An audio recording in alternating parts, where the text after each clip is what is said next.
পটুয়াখালীর কলাপাড়ায় ডাবলুগঞ্জ ইউনিয়নের মিরপুর এলাকায় ছাপড়া খালের উপর রয়েছে একটি জরাজীর্ণ ও ঝুঁকিপূর্ণ সাঁকো। স্থানীয় বাসিন্দারা এই সাঁকোটি দিয়ে যাতায়াত করে থাকেন। তবে সাঁকোটি ঝুঁকিপূর্ণ হওয়ায় প্রায়ই প্রতিদিনই শিক্ষার্থী ও বয়স্করা বিপদের মুখোমুখি হচ্ছেন। এ বিষয়ে বিস্তারিত জানাতে সেখান থেকে সরাসরি যুক্ত হচ্ছেন সহকর্মী জহিরুল ইসলাম। জহিরুল, সাঁকোটি তো ঝুঁকিপূর্ণ জেনেছি, শিক্ষার্থী ও বয়স্করা কি ধরনের বিপদের মুখোমুখি হচ্ছেন, তারা কি জানাচ্ছেন, স্থানীয় মানুষ কি বলছেন, বিস্তারিত জানাবেন।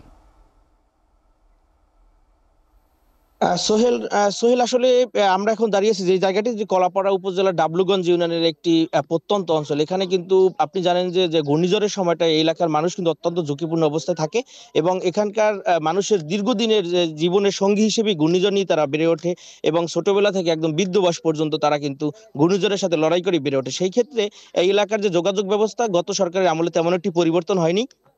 তারা দীর্ঘদিনের যে তাদের প্রত্যাশা ছিল, তাদের অঞ্চলগুলোতে যে স্থানীয় যে সাইক্লোন শেল্টার বা আশ্রয় কেন্দ্রগুলো রয়েছে সেখানে যোগাযোগের জন্য তারা সুন্দর রাস্তা চায় এবং যোগাযোগ ব্যবস্থা ভালো চায়। বিশেষ করে ছোট ছোট কিছু ব্রিজ করা দরকার এই সব এলাকার জন্য।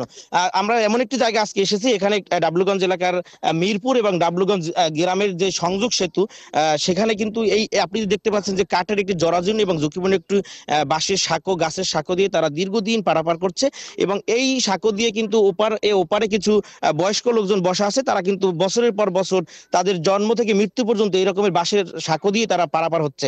তাদের দীর্ঘদিনের একটি দাবি ছিল যে এখানে একটি পাকা সেতু হবে, সেখান থেকে তারা তাদের যারা পরবর্তী প্রজন্ম, নতুন প্রজন্ম, তারা স্কুলে আসা যাওয়া করবে এবং কৃষি পণ্য, উৎপাদিত পণ্য তারা বেশি দামে বিক্রি করতে পারবে, দেশের বিভিন্ন জায়গায় নিয়ে যেতে পারবে। তাই এই দিক বিবেচনা করার ক্ষেত্রে কিন্তু বাংলাদেশ সরকারের পক্ষ থেকে একটি এখানে একটা সেতু নির্মাণের উদ্যোগ নেওয়া হয়েছে এবং দুর্যোগ ব্যবস্থাপনা অধিদপ্তর থেকে সেই সেতুটির কার্যক্রম নানা কারণে বিড়ম্বনা সৃষ্টি হচ্ছে এবং তারা চাচ্ছে যে এই সেতুটি দ্রুত নির্মাণ হোক এবং সেই সেতু যাতে দ্রুত কাজ শুরু হয় এবং এই বিষয়ে তারা উদ্যোগ নেওয়ার দাবি জানিয়েছেন। পাশাপাশি আমরা এখানে যারা এই এলাকার স্থানীয় যারা জনপ্রতিনিধি এবং পাশাপাশি যারা রাজনৈতিক দলের নেতাকর্মীরা রয়েছেন এবং এলাকার গণ্যমান্য, তারাও কিন্তু এখানে এসেছেন এবং তারা আমাদেরকে যেটা জানিয়েছেন যে এসিটিভির মাধ্যমে সরকারের কাছে দৃষ্টি আকর্ষণ করতে চাচ্ছেন যে এখানকার মানুষ যাতে খুব দ্রুত এই অল্প একটি ছোট সেতুর কল্যাণ সুফল পেতে পারে এবং সেই সেতুটি যাতে দ্রুত কাজ শুরু হয়। কারণ এখানকার মানুষের দীর্ঘদিনের যে প্রত্যাশা এবং